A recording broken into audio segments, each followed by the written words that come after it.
우리 하나님 말씀 봅니다. 우리 구약 성경 830면 시편 39편 1절에서 13절까지 한 절씩 교독합니다. 시편 39편 1절을 제가 먼저 읽습니다.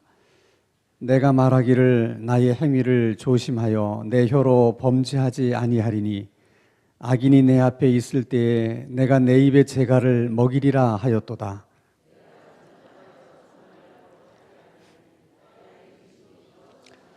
내 마음이 내 속에서 뜨거워서 작은 소리로 읊조릴 때에 불이 붙으니 나의 혀로 말하기를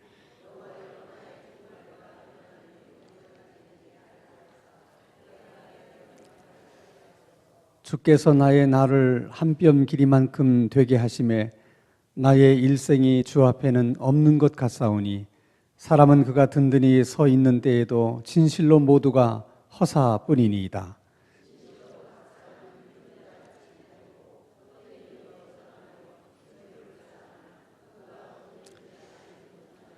주여 이제 내가 무엇을 바라리요 나의 소망은 주께 있나이다.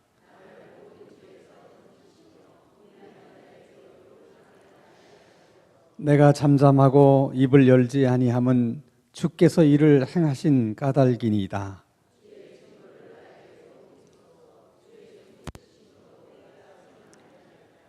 주께서 죄악을 책망하사 사람을 징계하실 때에 그 영화를 존먹음같이 소멸하게 하시니 참으로 인생이란 모두 헛될 뿐이니이다.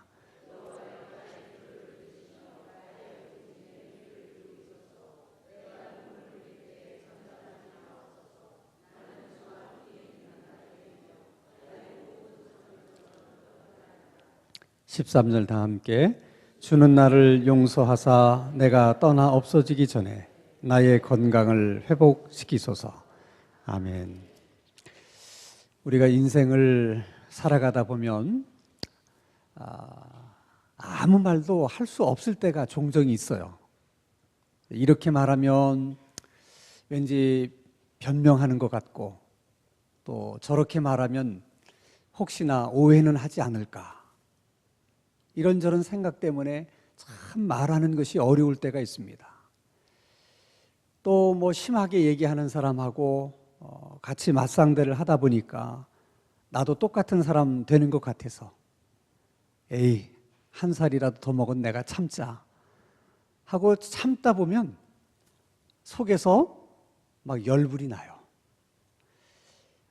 그게 지금 시편 기자가 처한 상황입니다. 그래서 오늘 본문 1절과 2절을 한번 같이 읽겠습니다. 시작. 내가 말하기를 나의 행위를 조심하여 내 혀로 범죄하지 아니하리니 악인이 내 앞에 있을 때에 내가 내 입에 재갈을 먹이리라 하였도다. 내가 잠잠하여 선한 말도 하지 아니하니 나의 근심이 더 심하도다.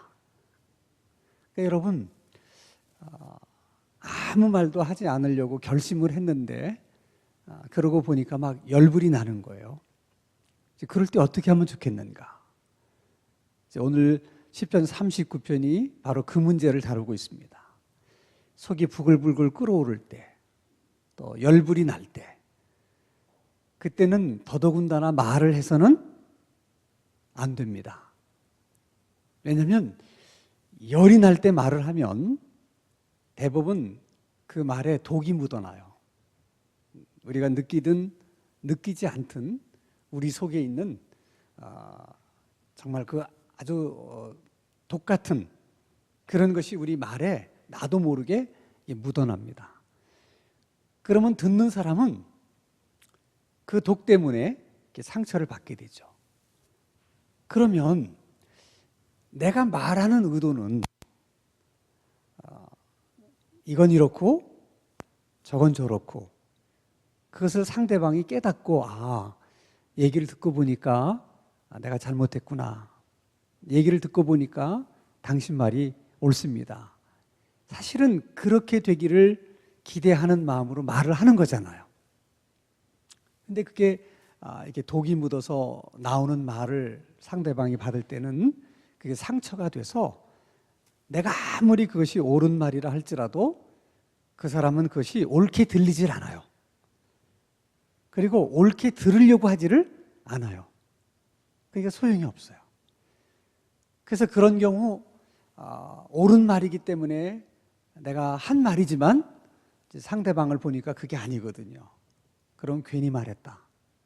이렇게 후회가 되는 거죠. 그러면 그걸 또 마무리하려고 뭐 이런저런 얘기를 하다 보면 일이 어떻게 해요? 점점 더 꼬여지게 되는 거예요. 그래서 그런 경우에는 우리가 할 수 있으면 말을 하지 말라. 근데 가끔 하나님께서 우리가 그런 상황에 직면했을 때 막 속에서는 막 열불이 나는데 갑자기 머리가 그냥 새카매지면서 아무 말도 생각이 안 나는 경우가 있어요. 응? 그래가지고 상대방이 하는 얘기를 나는 그냥 혼자서 다 그냥 듣기만 하고 어떻게 보면 당하기만 하는 거야. 한마디도 말대꾸를 못해. 왜? 아무 생각이 안 나니까. 집에 와서 보니까 생각이 너무 잘 나. 그때 내가 이렇게 얘기를 하는 건데 왜 바보처럼 그때 내가 그 얘기를 못 해가지고 그냥 내가 이렇게 당하고만 있었을까. 막 그런 게 너무너무 답답해. 근데 여러분 다 돌아서 생각해 보면 그때 아무 생각이 나지 않은 것이 하나님의 은혜인 줄로 믿습니다. 그때 여러분 생각나서 막 하면 일이 더 복잡해져요. 때로 여러분 인생을 살다가 아무 말도 하지 않아야 될 때는 속에서 열불이 나도 말을 안 해야 돼. 안 해야 됩니다. 자, 그러면 그런 상황에서 오늘 시편 기자는 어떻게 했는가? 이게 이제 우리가 궁금한 거잖아요. 4절을 봅니다. 4절 같이 있습니다. 시작. 여호와여 나의 종말과 연한이 언제까지인지 알게 하사 내가 나의 연약함을 알게 하소서. 뜬금없이 막 열불이 날 때 겨우 한다는 말이 하나님 나의 종말이 언제고 내 사는 날이 얼마나 남은 것입니까? 하는 질문을 하나님 앞에 하는 겁니다. 왜 그런 질문을 하는 거겠어요? 자, 일단 그 질문에 대해서 답이 있습니다. 5절입니다. 같이 읽습니다. 시작. 주께서 나의 날을 한 뼘 길이만큼 되게 하심에 나의 일생이 주 앞에는 없는 것 같사오니 사람은 그가 든든히 서 있는 때에도 진실로 모두가 허사뿐이니이다. 도대체 나의 남은 날이 얼마나 됩니까? 내 인생의 종말이 얼마나 남은 것입니까? 도대체 인생이라는 것이 뭡니까? 그렇게 질문했더니 하나님이 뭐라고 말씀하시냐면 우리의 종말, 우리의 남은 시간이 얼만큼 된다고요? 한 뼘밖에 안 된다. 결국 우리의 인생이라는 게 굉장히 길어 보여도 사실은 한 뼘도 안 되는 인생이라는 거예요. 그래서 시편 기자가 얘기하잖아요. 그래서 하나님 앞에는 그 인생은 없는 것과도 같다. 그렇게 너무나 짧은 것이 우리의 인생이라는 거예요. 근데 그런 인생을 살면서 미워하고 또 분노하고 그리고 복수심에 불타서 두고 보자. 너 죽고 나 죽자. 이판사판이다. 이렇게 살 이유가 있느냐? 지금 시편 기자가 그 얘기를 하는 거예요. 열불이 날 때 정말 우리 인생이 뭔가 생각해 보면 다 분노하고 미워하고 누가 잘했는지 갈 때까지 가보자 이런 것들이 다 헛된 거라는 거예요. 예전에 제가 TV를 보다가 일본 영화를 한 편을 보게 됐는데 이런 내용이에요. 어떤 소년이 검수를 배우기 위해서 이제 도장을 다니다가 마침 길을 지나는 나그네 검객을 만나게 됐어요. 시비가 붙었어요. 그래서 진짜 검이 아닌 목검을 가지고 나그네 검객과 싸움을 했는데 실컷 얻어맞았어요. 그리고 아주 모욕적인 언사를 듣습니다. 이 소년의 마음에 정말 그날 너무너무 창피하고 부끄러웠어요. 그래서 그날 결심을 했어. 내가 무술을 잘 연마해서 내 오늘 받은 이 수모를 반드시 내가 되갚아 줄 것이다. 그리고는 정말 그 소년은 그날을 잊지 않고 끊임없이 정진을 합니다. 그래서 이제 나이가 좀 들었을 때 정말 고수가 됐어요. 드디어 내가 이제 복수할 날이 왔다. 그래서 그때 자기에게 그렇게 수모를 줬던 그 검객을 찾으려고 백방으로 숨소문을 해요. 드디어 찾아냈어. 그래서 이제 우리가 다 이제 장성을 했으니까 이번은 목검이 아니라 진검을 가지고 승부를 걸자. 그런 마음으로 찾아간 거예요. 아예 가서 보니까 그때 그렇게 자기를 망신 주고 목검으로 두들겨 팼던 그 검객이 완전히 알코올 중독이 된 거예요. 완전히 폐인이 돼 있는 거라. 얼마나 어이가 없겠어요. 그래서 그 집 한 구석을 보니까 그 소년 시절 그 검객이 자기를 때렸던 목검이 그 방 안에 딱 놓여 있는 거예요. 이 검객이 칼을 뽑아서 그 목검을 뱁니다. 그러면서 나오면서 하는 말이 저놈은 죽일 가치도 없는 놈이다. 그리고 나오는 거예요. 그게 영화 전부예요. 그게 뭘 얘기하려고 하는 거겠어요? 평생을 그 복수심 하나로 그렇게 살아왔는데 막상 복수하러 가서 보니까 복수할 가치조차도 없게 돼버린 거야. 그러면 이 젊은 검객의 지금까지 살아온 삶의 의미가 뭐가 있냐는 거야. 근데 많은 사람들이 인생을 그렇게 산다는 거야. 뭐 두고 보자. 내 반드시 되갚아 주겠다. 그런 것에 붙잡혀서 그걸 위해서 뭐 열심히 하고 뭐 하는데 나중에 막상 가보면 그게 다 허무한 일이라는 거예요. 허무한 일이라는 거예요. 그렇게 살 만큼 우리의 인생이 길지 않다는 거예요. 그래서 이 시편 기자는 하나님 앞에 도대체 나의 종말이 얼마나 남은 것이고 내 인생이 얼마나 남은 것이냐 이렇게 질문을 던졌더니 그저 한 뼘밖에 안 되는 인생이다 하는 걸 깨닫게 된 거예요. 그 깨달음 속에서 이제 알게 된 사실이 하나 있습니다. 그게 6절입니다. 같이 읽습니다. 시작. 진실로 각 사람은 그림자같이 다니고 헛된 일로 소란하며 재물을 쌓으니 누가 거둘런지 알지 못하나이다. 그리고 자기의 지나온 삶을 돌아보니까 뭔가를 성취해 보겠다고 뭔가를 이루어 보겠다고 나름대로 열심히 살았는데 지금에 와서 보니까 다 별거 아니야. 뭔가 재물을 많이 모으면 재물을 많이 쌓으면 뭔가 행복해질 수 있을 것 같고 뭔가 삶이 더 풍요로워질 것 같아서 열심히 재물을 모아봤더니 너무 인생이 짧아서 그렇게 열심히 모은 재물을 마음껏 누리지도 못하는 거야. 그리고 생각해 보니까 내가 이렇게 애써서 모아놓은 재물이 이게 누구 것이 될런지 이것도 알 수 없다. 그게 인생이라고 지금 얘기하고 있는 거예요. 정말 시편 기자의 이 고백이 정말인 것 같아요. 우리도 지나온 인생을 돌아보면 너무 짧은 인생인데 그 속에서 우리들이 한 일들이 돌아보면 너무 후회스럽고 어리석은 일들이 너무 많아요.